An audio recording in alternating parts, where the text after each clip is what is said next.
Hey everyone, welcome back to another lesson here on the channel. Today we're going to be talking about two different kinds of markets that you need to avoid as a new private label Amazon FBA seller. That sounds like something you'd be interested in watching. Be sure to stick around to the end. Be sure to like and subscribe if you haven't already. Without further ado, let's just get right into it. All right, so we are here on the first kind of market that I want you to avoid, and we're going to be classifying this one under the race to the bottom in price market. So you can see there's some differentiation in this product. It's actually the first Amazon FBA product I've ever sold. There's some differentiation in this now. They don't look like this when I started, but there's some electric ones that are, yes, higher in price, or some that might even be like 50, 60 bucks. Yeah, we can see that this one right here is 70, this one's 60. They're both two different versions of the same thing by that brand. But when we're talking about just the analog version of this product, $14.99, $16, these are the more expensive ones. They bundled some stuff. $9.99, right? $18, and actually that's all the ones that I could see that are even the analog cheaper ones.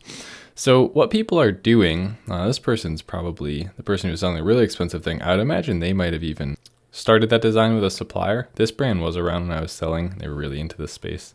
So I wouldn't be surprised if they actually, patented that design or something. That would be beneficial for them. But in the general scheme of things, anytime you could see where the product you're going to be selling is also available for, $10, that makes it really hard for you, even if you improve that product, to sell for more expensive prices. Just the analog version of this, we're almost seeing this as two different markets. I probably could have picked a better example. It might be confusing for some of you. But if we're just focusing on this as the main market, being able to sell that product, when I was selling it, that price was $24.99 for this thing that people are selling for $10 now. And this is actually far better than what I was selling then. So that's the point, right? Over time, markets tend to keep on lowering their price and increasing the quality, which is definitely not the direction you want to be headed in. Usually that's going to happen mostly with these cheaper, uncustomized kind of toy items or cheaper items in general, I would say. I mean, obviously it makes sense that cheap items are low priced, but I mean it in a sense that these products, their actual quality is cheap, right? Like they're just plastic. Eventually people start to realize that in the reviews, like, oh, I paid $25 for this. It's actually just cheap plastic. All right, so I mean the actual quality of the product is bad. Those are the markets that are most likely to race to the bottom. Now let's jump over to the other kind. So again, avoid this, right? If you see that there's people selling your same product for half as much as you're planning on selling it for, it's probably not going to go great for you. But now let's jump over to the other mistake that you should avoid, the kind of market you should avoid. All right, so this market is representing the market that I'm labeling as no need for another seller or no ability to differentiate.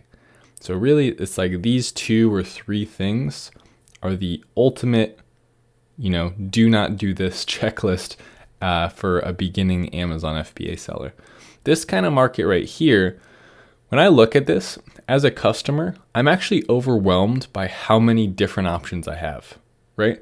So no matter what you do, what kind of kit you do, it's already been done, right? We have just the hardware. We have the hardware with pliers and beads, and we have the chains, and we have, trays to make your own things, and the list goes on and on. So even if you could think of the perfect thing, go, aha, I outsmarted you, Paul. There is something I could do. No one has done this form of plier with this thing and that. It's like, that's the point. It doesn't matter, right? The customer sees so many different things that the odds of them clicking on yours and actually buying it are getting increasingly low as time goes on, because there's just so many options here. Right? It's like when you go to the store and there's like a whole wall of things where you expected there to be one or two. It actually makes it hard. It doesn't make it easier to pick. It makes it much harder to pick. And then what ends up happening is you end up going with one of the ones you were going to go with originally, usually. I usually don't take advantage of this massive selection. So in this case, what's probably happening is, these listings are selling fantastic. Some of these listings are selling great too. I'm sure in sales, a lot of these are making good money, but start asking yourself this simple question. Once I started asking myself this question, I avoided a lot of bad markets. Does this customer need another option? That question is so powerful. right? Because if you can honestly say as the customer, do I need another option here? If the answer is no, well, then I think you know whether you should sell it or not. Try and position yourself in markets where you're actually needed, right? Like you're saving the day by putting a listing there because the current selection is so bad. We come into markets like this where the selection is already fantastic. It's actually overwhelming how good it is. Even if you come up with a perfect differentiation, spend all that time working on it, it's almost in vain because you usually don't see the light of day with that product. Well, that's going to do it for today's lesson. Thanks so much for sticking around to the end. If you did, be sure to like and subscribe down below so you don't miss videos like this in the future. Other than that, guys, I'll be seeing you here on the channel next time for another video. Thanks so much. Later.